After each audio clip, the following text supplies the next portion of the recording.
বক্তব্য রেখেছেন প্রত্যেকটি কথার সাথে আমি একমত পোষণ করছি। এবং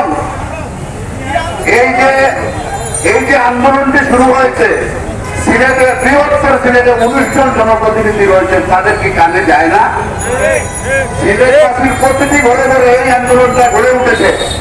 আপনারা কি এদের মুখে নির্বাচিত হন নাই, আমাদের মুখে নির্বাচিত হন নাই? আমাদেরকে আন্দোলন করতে হবে কেন? আপনারা পাঁচ খুঁজেন না জনগণের, তাহলে আগামীতে আপনারা কেমনে এগিয়ে যাবেন? আমি তো মনে করি না আপনারা ভালো কিছু করতে পারবে। আপনারা জনগণের পাঁচ খুঁজেন, সিলেটবাসীর পাঁচ খুঁজেন।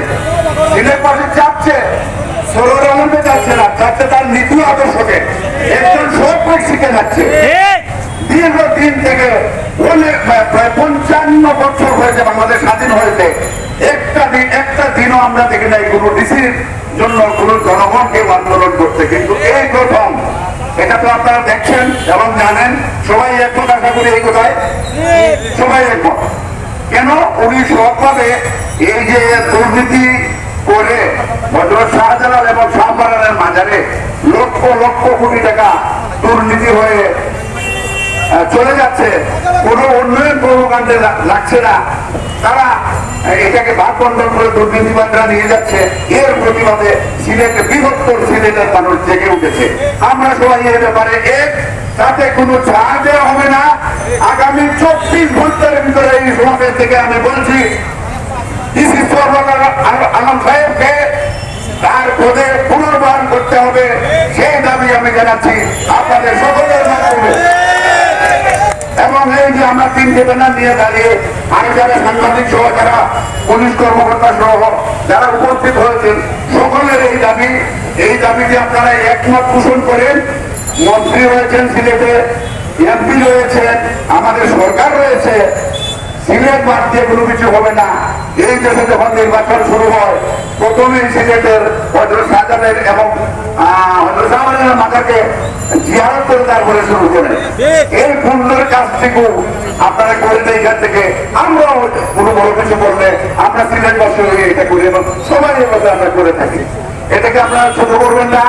এই দুর্নীতিবাদদের হাত থেকে সরওয়ার আলম সাহেব যেভাবে এটাকে বের করে নিয়ে আসতেছেন, জনসমর্থন পেয়েছেন, এইটাকে আপনারা প্রতিষ্ঠিত করব আপনাদের সবাইকে নিয়ে, যে কোনো মূল্যে। না হলে যদি এইটাতে আমরা এইবার স্লিপ করি বা কোনো কারণে আমরা বেরোতে হই, তাহলে জীবনে কোনোদিন এই দুর্নীতিবাদের প্রতিবাদ আপনারা করতে পারবেন না। সুতরাং একটা গুরুত্ব সহকারে আমাদেরকে সিলেটবাসীকে নিয়ে আগামীকাল থেকে প্রয়োজন হয়ে রাজপথ দখল করবো, দরকার সামনে গিয়ে আমরা মানববন্ধন করবো, সভা করবো, সমাবেশ করবো। আপনারা সবাই উপস্থিত থাকবেন। আমি বৃহত্তর সিলেটবাসীকে আহ্বান জানাচ্ছি, এই ব্যানারের মাধ্যমে গণমাধ্যম সিলেট সহ যুব সমাজ এবং আরো জীবন ব্যানার রয়েছে, এই ব্যানারের মাধ্যমে আরো যারা আছেন সবাই চলে আসুন। আমরা যে কোনো উপায়ে আমাদের এই দাবিকে আদায় করে ছাড়বো ইনশাল্লাহ। আমরা বানাই কোনো কিছু শুনবো না। এত বড় বড় পেট্রোল এইগুলো দেখালে চলবে না। আমরা এগুলা ভয় পাই না। আমরা যে কোনো কিছুর বিনিময়ে আমরা আমাদের এই সঠিক দাবি আদায় করে ছাড়বো। তার কারণ হচ্ছে ন্যায় নীতি সততা। যদি দুর্নীতির কাছে পরাজিত হয়, তাহলে এদেশে আপনি আমি কেউ থাকতে পারবো না। তাই আমাদের সবার উচিত এই কাজে আপনারা সম্মিলিত ভাবে সবাই এগিয়ে আসুন। আমরা সবাই ঝাঁপিয়ে পড়ি। আগামীকাল সকাল থেকে আবার আমরা সবাই সমাবেশ শুরু করবো। যতক্ষণ পর্যন্ত ডিসি সরওয়ার আলম সাহেবকে পুনর্বহাল না করা হবে, ততক্ষণ পর্যন্ত আন্দোলন চলতেই থাকে।